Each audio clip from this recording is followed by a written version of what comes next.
오늘은 우리 주님께서 주시는 말씀 고린도전서 12장 1절로 3절의 말씀을 본문으로 해서 성령의 인도를 받는 생활이라고 하는 제목으로 하나님의 말씀을 전하려고 합니다. 이 말씀을 듣는 중에 놀라운 우리 주님의 은총을 입는 귀한 시간이 되실 수 있기를 주님의 이름으로 축원해 드립니다. 이 자리에 오신 목적은 오늘 말씀의 제목처럼 성령을 입고 돌아가시기 위해서 이 자리에 오신 것입니다. 우리는 모두 다 성령의 옷을 입고 있습니다. 우리 성령 하나님께서 입혀주신 옷을 입고 살아가고 있는 것입니다. 내 안에 우리 주님께서 우리에게 보내주신 분이 성령님이십니다. 성령님의 인도를 받게 되면 우리의 삶이 아름다운 삶이 됩니다. 따뜻한 삶이 됩니다. 인정 있는 삶이 됩니다. 사랑의 삶이 됩니다.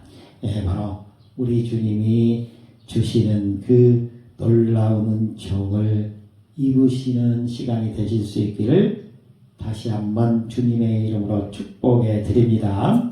성령님은 어떤 분이신지, 또 성령님의 인도를 받게 되는 삶이 어떤 삶인지를 오늘 말씀을 통해서 우리가 이해할 수 있도록 해주실 줄 믿습니다.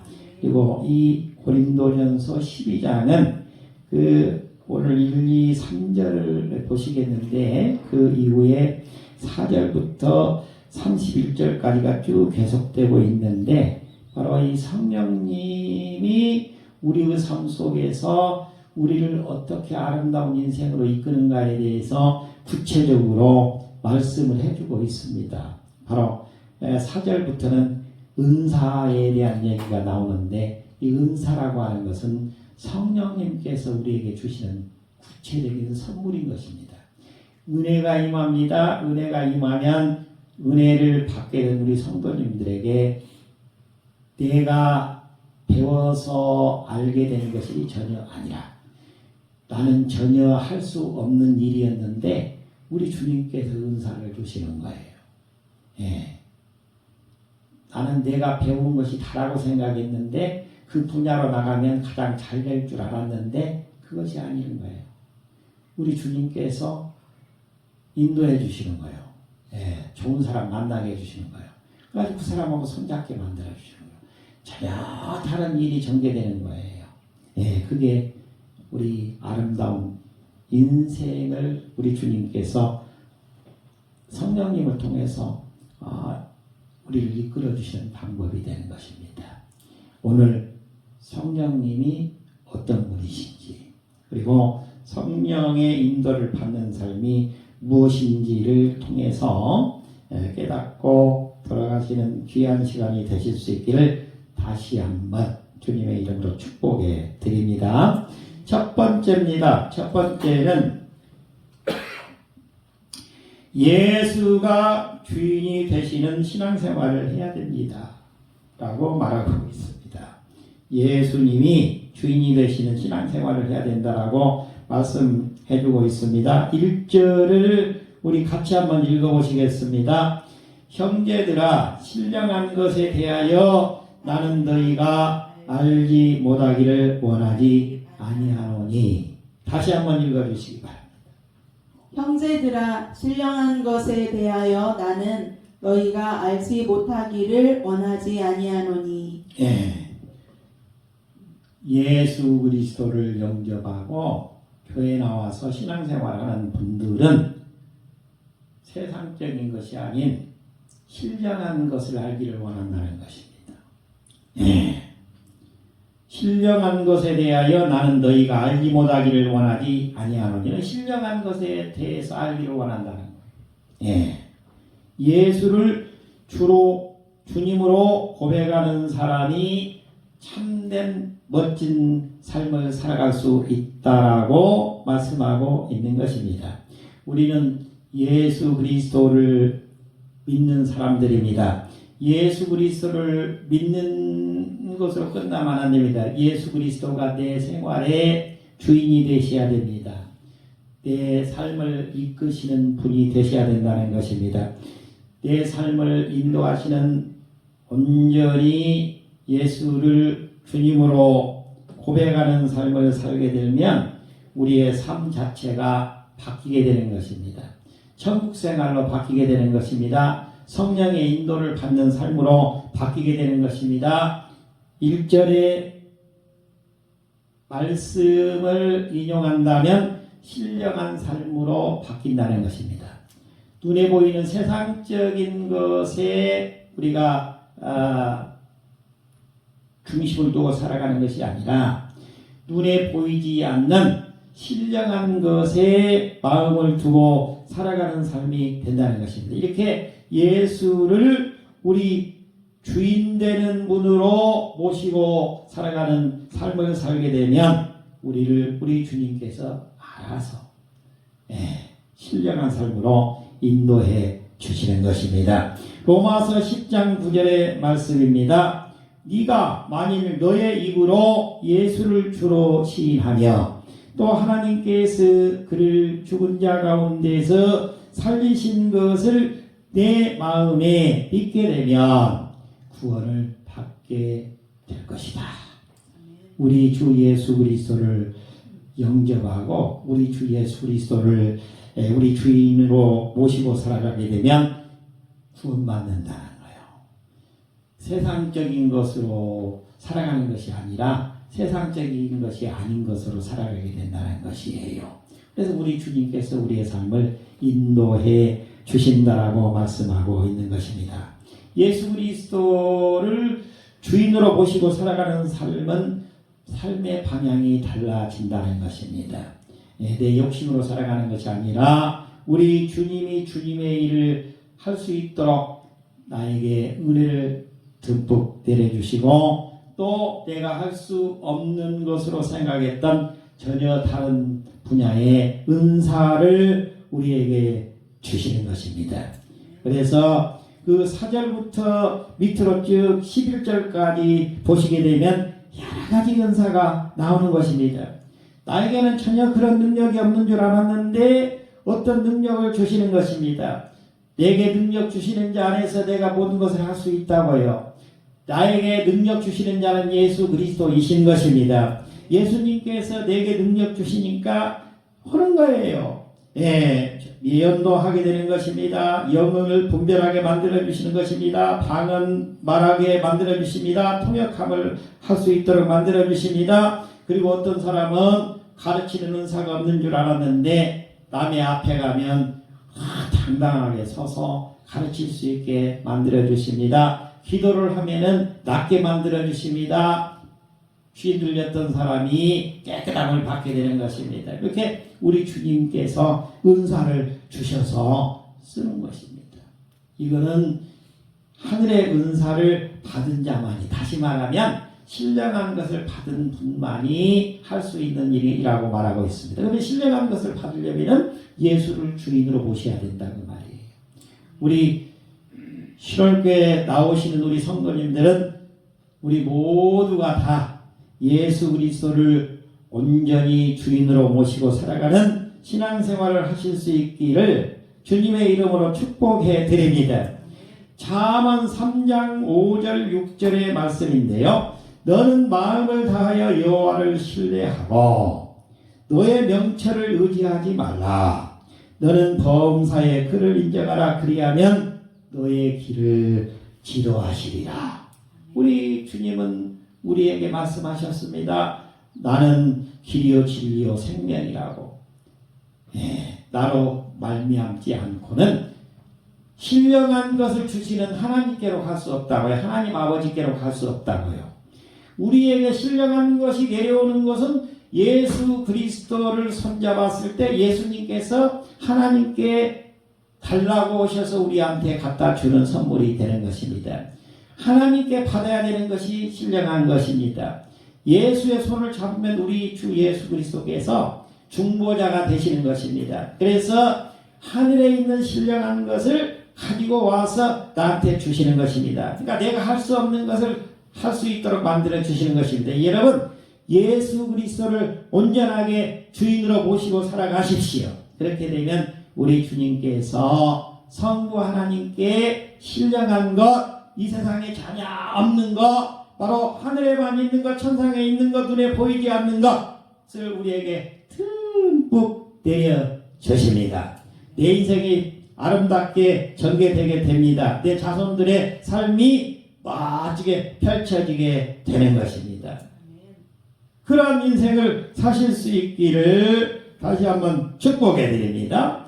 우리 주님을 의지하게 되면 우리 주님께서 내 인생길 기도하신다고 이끌어 주신다고 아름다운 삶으로 이끌어 주신다고요. 구원의 삶으로 이끌어 주신다고요. 영원히 사는 삶으로 이끌어 주신다고요. 영원 천국으로 우리를 인도해 주신다고요. 네. 우리는 심판이 기다리고 있는 것입니다. 이 세상에서 육신의 삶이 딱 끝나게 되면 예수를 믿지 않는 사람은 그냥 지옥 불덩어리 속으로 들어가게 되는 것입니다. 그렇지. 예수 그리스도를 믿고 이 신월교에 나와서 아름다운 신앙생활을 한 분들은 우리 성령 하나님 손잡고 성부 하나님 앞에 우리 예수님이 오른쪽에 앉아 계시는 그 보좌 앞에 우리가 가게 되는 것입니다. 여러분, 우리 하나님 아버지 앞으로 가서 영생을 누릴 수 있는 우리 귀한 성도님들이 되실 수 있기를 주님의 이름으로 축복해 드립니다. 우리 예수 그리스도께서 주인 되는 삶을 살게 되면 우리에게 우리 주님께서 은사를 주신다고요. 예수님이 주인이 되시면 놀라운 내가 할 수 없는 일을 할 수 있는 은사를 내려주십니다. 근데 은사도 우리 주님께서 하나를 주면 하나를 잘 활용했습니다. 그러면 또 2개 주고 3개 주고 다 하게 만들어 주시는 것입니다. 손만 대면 다 잘 되는 축복이 이루어지게 되는 것입니다. 예, 놀랍습니다. 우리 예수 그리스도가 주인 되시는 삶을 사실 수 있기를 주님의 이름으로 축복해 드립니다. 2번째입니다. 2번째는 우상에 이끌리는 생활을 멀리해야 된다라고 말하고 있습니다. 2절을 읽어주시기 바랍니다. 너희도 알거니와 너희가 이방인으로 있을 때에 말 못하는 우상에게로 끄는 그대로 끌려갔느니라. 아멘. 너희도 알거니와 너희가 이방인으로 있을 때에는 말 못하는 우상에게로 끄는 그대로 끌려갔느니라. 예수 그리스도를 믿지 않는 사람으로 있을 때, 이방인으로 있을 때, 신월교에 나오지 않고 그냥 밖에서 살 때는 예수님하고 하나님하고 아무런 관계가 없습니다. 성령 하나님하고 아무런 관계가 없습니다. 예수를 믿지 않으면 하나님도 관계가 없습니다. 성령 하나님도 우리하고 아무런 관계가 없는 것입니다. 믿지 않는 사람하고는. 예수 그리스도를 믿는 사람은 교회에 나오게 만들어주시고 하나님의 말씀을 듣게 만들어주시고 예수 그리스도로 손잡아서 예수 그리스도께서 성부 하나님의 허락을 받아서 우리한테 예수 그리스도의 영을 보내주시는 것입니다. 그분이 참으로 좋으신 성령 하나님이신 것입니다. 성령 하나님께서 바쁘게 일하십니다. 성령 하나님은 눈도 깜빡하지 않습니다. 24시간 나를 지켜보아 주십니다. 우리 가정을 지켜보아 주십니다. 이 신월교회를 지켜보아 주십니다. 우리를 온전하게 지켜보아 주시는 분이 예수 그리스도의 영, 성령 하나님이신 것입니다. 예수를 믿지 않았을 때는 하나님하고 관계가 전혀 없습니다. 우상에 이끌리는 삶을 살아가고 있다는 것입니다. 우상은 아무것도 아니라고 말하고 있습니다. 시편 115편 4절에서 8절을 보면 우상들은 음이나 금이요 사람의 손으로 만든 것이라고 말하고 있습니다. 사람은 참으로 어리석습니다. 자기가 나무를 갖다가 깎아놓고 그 앞에다 절하고 있습니다.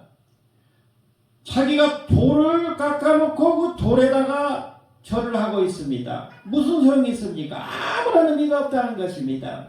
돌이 나를 위해서 무엇을 해줄 것입니까? 나무가 무엇을 저를 위해서 해줄 수 있습니까? 아무것도 해줄 수 없는 것입니다. 예. 눈에 보이는 것은 우상인 것입니다. 또 눈에 보이지 않는 우리가 추구하는 것들이 많이 있습니다. 예, 돈이라든가 세상 권력이라든가 지식이라든가 다 이런 것들이 예수를 주인으로 모시지 않으면, 예수를 영접하지 않고 살아가는 삶이 되면은 그런 것이 다 우상이 되는 것입니다. 고린도 교회의 사람들은 우상을 섬기는 사람들이었다는 것입니다. 고린도 교회에 나오는 사람들도 과거에 자기들이 섬겼던 우상을 그대로 버리지 못하고 교회에 나오니까 하나님께서 축복해 주신다고 그러니까 하나님도 믿고, 또 밖에 나가서는 깎아놓은 나무에게도 절하고, 또 돌로 깎아놓은 돌상에게도 절하고, 이렇게 우상 숭배를 했다는 것입니다. 세상 살아가는데 가장 중요한 것이 뭐냐? 돈이지. 그래도 뭐니 해도 번듯하게 집이 있는 것이 중요하지. 눈에 보이는 돈, 물질, 세상, 지식, 권세, 이러한 우상을 추구했다는 것입니다. 바로 예수 그리스도를 온전하게 영접하지 않게 되면 우상이 나를 가지고 놉니다. 그리고 나를 가지고 놀다가 때중에 나를 지옥으로 내려가도록 그냥 합니다. 책임 못 집니다. 우상은 나를 책임지는 존재가 아닌 것입니다. 예수 그리스도의 손을 꼭 붙잡고 승리하시는 우리 성도님들이 되실 수 있기를 주님의 이름으로 축복해 드립니다. 한 사람이 자동차를 타고 험한 산길을 가고 있었습니다. 길은 어둡고 낭떠러지도 많았습니다. 그는 자신이 직접 운전하려고 했지만 자꾸 길을 잘못 들고 위험에 빠졌습니다. 그때 옆에 있던 숙련된 운전사가 말했습니다. 운전대를 저에게 맡기십시오. 저는 그 길을 잘 압니다. 그 사람은 처음에는 불안했지만 결국 운전대를 맡겼습니다. 그러자 차는 안전하게 목적지까지 도착할 수가 있었습니다. 우리의 인생도 마찬가지입니다. 내가 내 인생의 주인이 되면 자꾸 넘어지고 길을 잃게 됩니다. 그러나 예수님께 내 인생의 운전대를 맡겨드리게 되면 주님께서 가장 안전하고 복된 길로 나를 인도해 주십니다. 우리 주님이 인도하시는 그 길을 따라 가십시오. 멋쟁이 우리 성도님들이 되실 수 있기를 주님의 이름으로 축복해 드립니다. 우리 하나님만 온전하게 섬기게 되면 참된 평안이 찾아옵니다. 참된 평안.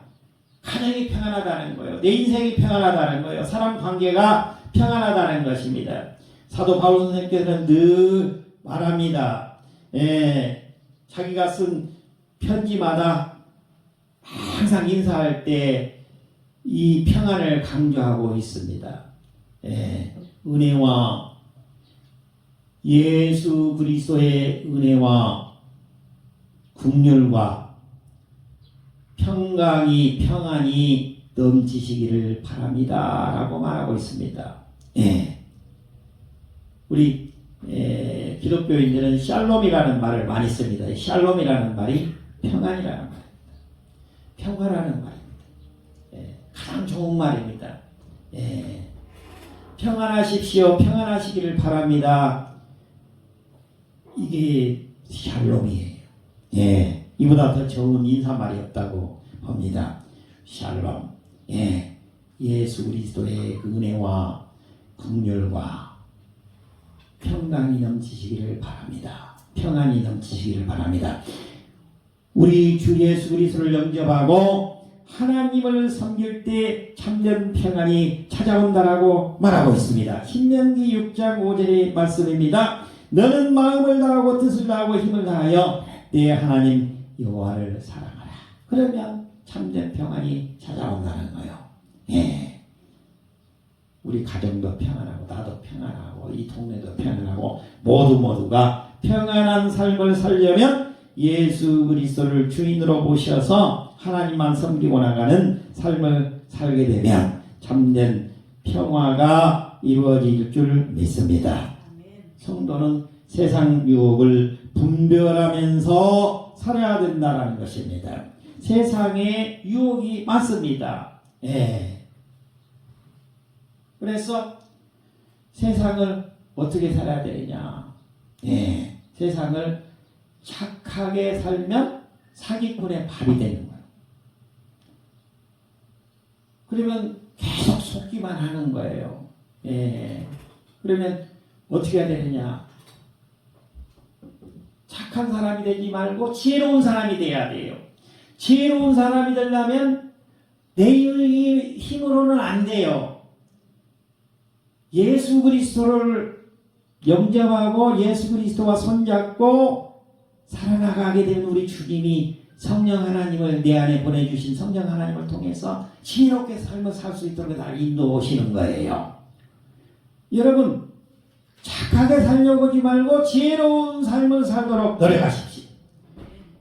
우리 주님께 간구하십시오. 나에게 착함을 주십시오. 선함을 주십시오. 바르게 살게 해주십시오가 아니라 주님 저에게 필요한 지혜를 주시옵소서. 그러면 그 지혜로 살게 저를 만들어 주시옵소서. 그러면 좋으신 우리 주님께서 지혜를 주셔서 지혜로운 멋진 삶을 살 수 있도록 우리를 인도해 주시는 것입니다. 로마서 12장 2절의 말씀입니다. 이 세대를 본받지 말고 오직 마음을 새롭게 함으로 변화를 받으라고 말하고 있습니다. 세상이 추구하는 것 따라가지 말라는 거예요. 세상 사람들이 지금 추구하는 것을 따라가지 말라는 거예요. 우리 주님의 말씀을 쫓아가라는 것입니다. 그러면 반드시 축복이 임한다는 것입니다. 내 힘으로 안 되는 것입니다. 우리 주님께서 우리 주님과 손잡았더니 나에게 은혜를 내려주십니다. 은혜를 내려주시고 나서 우리 주님께서는 우리 주님의 일을 할 수 있도록 나에게 은사를 주십니다. 너 집에만 그렇게 있지 마라. 네가 그렇게 하는 거 별로 안 좋은 것이다. 이 일로 가라.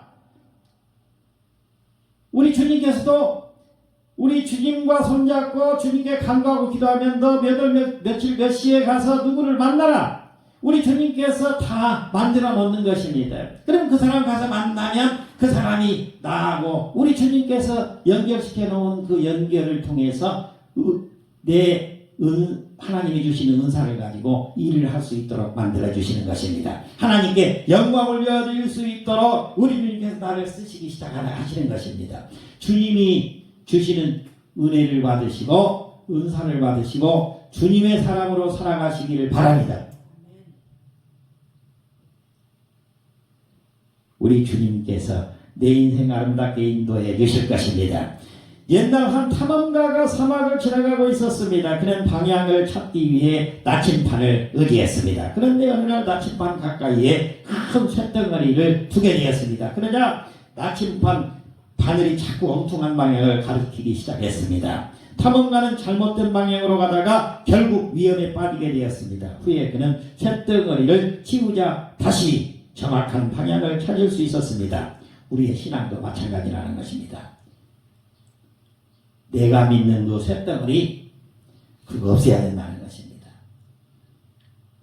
내가 믿었던 그 쇳덩어리를 치우고 그 자리에 우리 주님을 모셔드려야 된다는 것입니다. 그 자리에 우리 성령 하나님께서 와 계셔야 된다는 것입니다. 그러면 내 인생을 바른 나침반 역할을 할 수 있도록 우리 주님께서 올바른 방향으로 내 삶을 인도해 주신다라고 말씀하고 있습니다. 여러분, 내가 강하게 믿는 그 무엇인지 모르는 그 쇳덩어리를 치우십시오. 그리고 그 자리에 우리 주님을 모셔드리십시오. 그리고 우리 주님과 함께 손잡고 나가십시오. 그러면 우리 주님께서 세상 욕심도 다 버리게 만들고 세상 욕심 버린 그 자리에 우리 주님이 함께 하셔서 나를 크게 쓰시는 것입니다. 네. 그러니까 교회에서도 우리 여기 가까운 요 고산 지역만 하더라도 교회에서 그 성도님들이, 장로님들이, 집사님들이 그 교회 안에 법인을 만들어 가지고 그 안에서 좋은 활동들을 하는 거예요. 제가 보니까 여기 익산 고산에 있는 무슨 시니어 클럽인가 하는데도 예산을 100몇십억을 1년에 쓴다고 해요. 그 법인 교회에서 만들어가지고 다 교회 옆에 다 시니어 클럽 만들어가지고 우리 사람들 다 뽑아가지고 국가에서 다 그 돈 다 받아가지고 다 이렇게 얼마나 멋지냐고 말이에요. 그 주민들이 성도들이 노는 분도 없고 성도들 중에서 다 일하실 수 있는 분은 그 와서 다 일하게 만들어드리고 얼마나 좋냐. 예. 우리 주님의 손을 잡으면은 우리 주님께서 좋은 길로 인도해 주실 줄 믿습니다. 세 번째입니다. 세 번째는 성령의 인도를 받는 생활을 해야 된다라고 말하고 있습니다. 성령의 인도를 받는 생활을 해야 된다라고 말하고 있습니다. 3절을 읽어주시기 바랍니다. 그러므로 내가 너희에게 알리노니 하나님의 영으로 말하는 자는 누구든지 예수를 저주할 자라 하지 아니하고 또 성령으로 아니하고는 누구든지 예수를 주시라 할 수 없느니라. 예, 다른 말이 아닙니다. 예수를 영접하면 예수와 손을 잡게 되면 신홀교에 와서 신앙생활을 하게 되면 그러면 예수를 믿지 않게 되면 교회 나올 수도 없겠죠. 그러니까 예수와 손을 잡으려면은 당연히 교회를 나오게 되는 것입니다.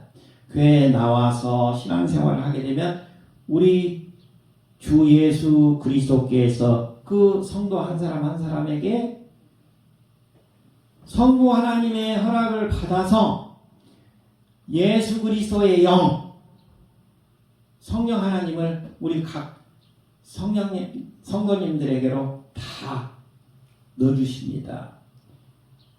우리 성도님들 각자에게 지금 성령 하나님이 들어가 계십니다. 그래서 같이 손잡고 일하십니다. 우리 성령님을 기분 좋게 해야 돼요. 내가